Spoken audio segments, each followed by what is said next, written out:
डाल दिया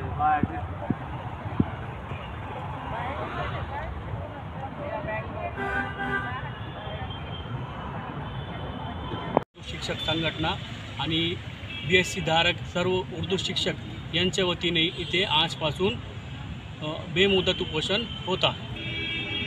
आपलं नाव? शेख माजिद अहमद, जिल्हा अध्यक्ष, महाराष्ट्र राज्य उर्दू शिक्षक संघटना, बीड। आपण जे उपोषणाला बसलेले आपल्या इतर मागण्या काय आहे?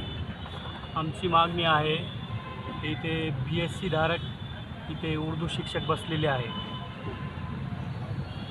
ते पात्र असतानाही त्यांची 12 आणि 15 आणि 20 वर्ष झाले, त्यांना प्राथमिक पदवीधरचे दर्जावाढ देण्यात आलेले नाही।